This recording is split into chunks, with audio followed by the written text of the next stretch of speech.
Hello, maayong buntag sa tanan. Og naa na sabta sa ako ang channel og sa ato ang Facebook page. Salamat sa tanan nga nagsuporta sa ako. Daghan kayong salamat.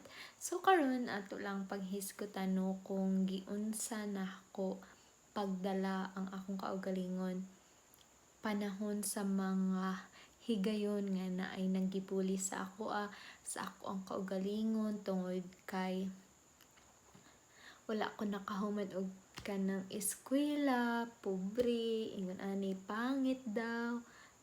Daghan joy mga negative sa ato ang palibot, sa ato ang pamilya. Sa akong pamilya okay sila, mapagmahal naman sila. Sa kanang uban siguro nga family nga side o kana pong sa ato ang mga silingan o sa ato ang katrabaho, sa ato ang mga amiga, mga kaila, ingon ana ug uban pa sa stranger pod makadungog pud tano og mga negative vibes atong mga nagakuha ana. So giunsa na ako paglaban sa bullies. Makaluya ba ya kanang usahay dili nato i-avoid nato atong kaugalingon ingon ana mo ana tanga dili na ko pansinon. Pero moabot gyud nga murag musunop na gyud ang ilahang pagka-negative dinha sa imong bitaw, matablan ka. So unsa na may imong buhaton pag natablan na ka? So mo feel na gyud kag down nga down. So ang akong gibuhat adto nag-reflect ko. Ang akong gihuna-huna is that dili nako problema ang ilahang gipanulti sa ako o dili nako makontrol kung unsa ilahang panglantaw sa ako Ang importante nakaside ko kung unsa ang ako ang kaugalingon.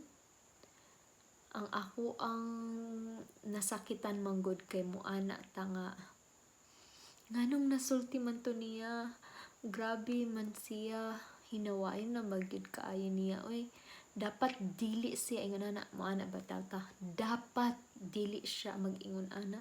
Dapat magbinutan siya. Dapat tungod kay siya ang maong kutay magulang, dapat mapahiubos siya. Mana siya. Dapat siya ang manghod, dapat maminaw siya. Puro mga dapat, di ba? Munay atong kasakitan kay nganong wala niya nakuan ang ato ang expectation. Na mana siya nga nganong nang hinaway man siya dapat naghilom na lang siya, di ba?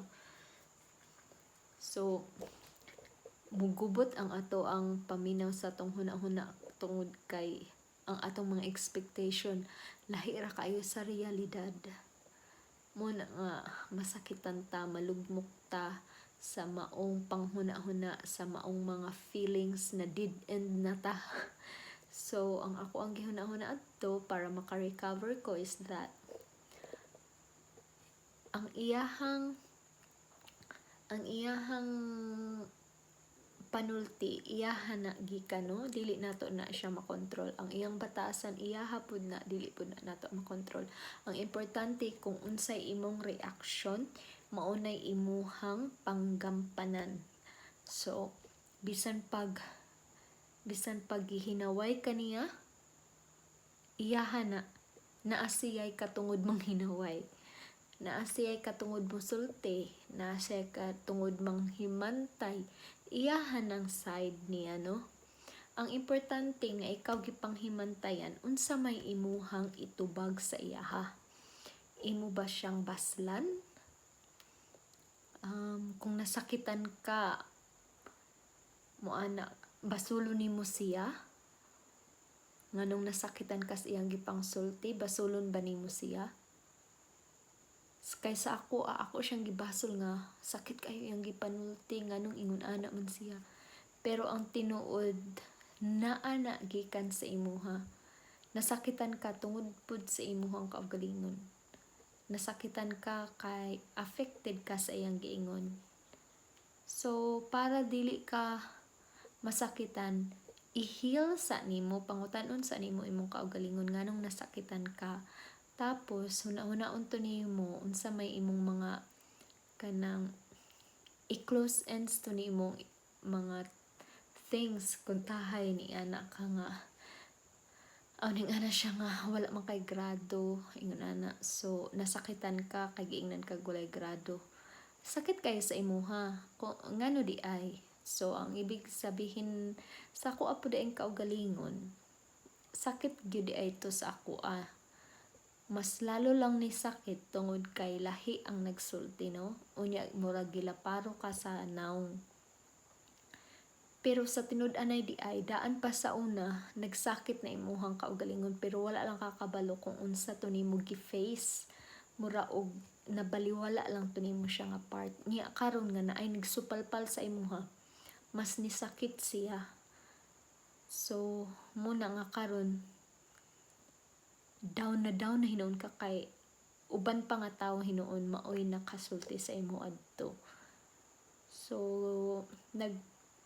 kuan ko nag-reflect ko sa akong kaugalingon og akong gi-accept ang pagka-ako nga wala ko'y grado, nga wala ko kahuman, wala ko'y nahuman. Gi-accept na ko sa akong kaugalingon. Akong gipasaylo akong kaugalingon kung unsa man akong mga sayop, no, nganong wala ko nakahuman ingon ana. So mao to siya, gi-accept sa gyud nako sa akong kaugalingon ang akong mga mali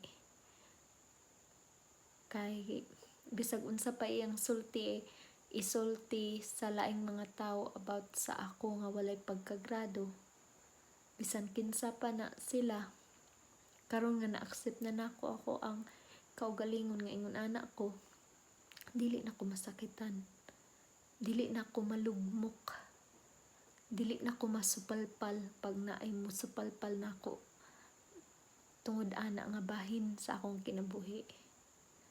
So kung unsa may imong naagian karon, kung unsa may imong unsa may ilahang gipang bully diha sa imuha, kung niana sila nga dangas ka guys, muhilak gid ko sa una pag ingnon kog dangas ko. Pero karon tanggap na kaayo na nako. Mana sila nga pangit ka. Magkatawa na lang ko. Magkatawa na lang ko tungod kay natanggap na nako kung unsa ko.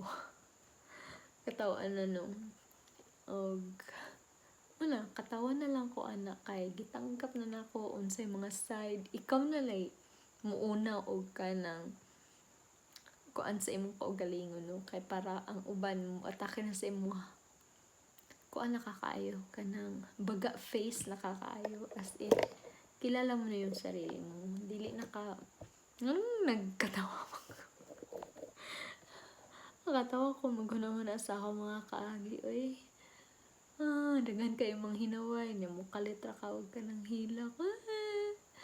Hinawayon kayo si Pulana o si Pulano, pangit daw ko. Grabe pa nimong hilak. Ingnan pagi ko sa una nga bright nga bulok daw ko.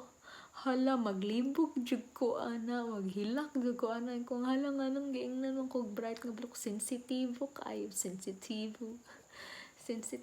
sa una tungod kay naive ka sa imong kaugalingon, naive ka sa panghitabo, you know, okay raman maging naive oy, pero usahay kinahanglan pud ta matutong magkusi-kusi kung unsay dapat natong makusi-kusi. Pero muna siya muna unta lang naamoy napulot, no.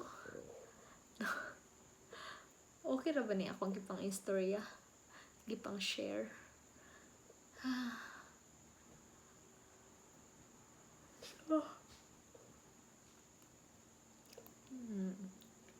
Ora to siya.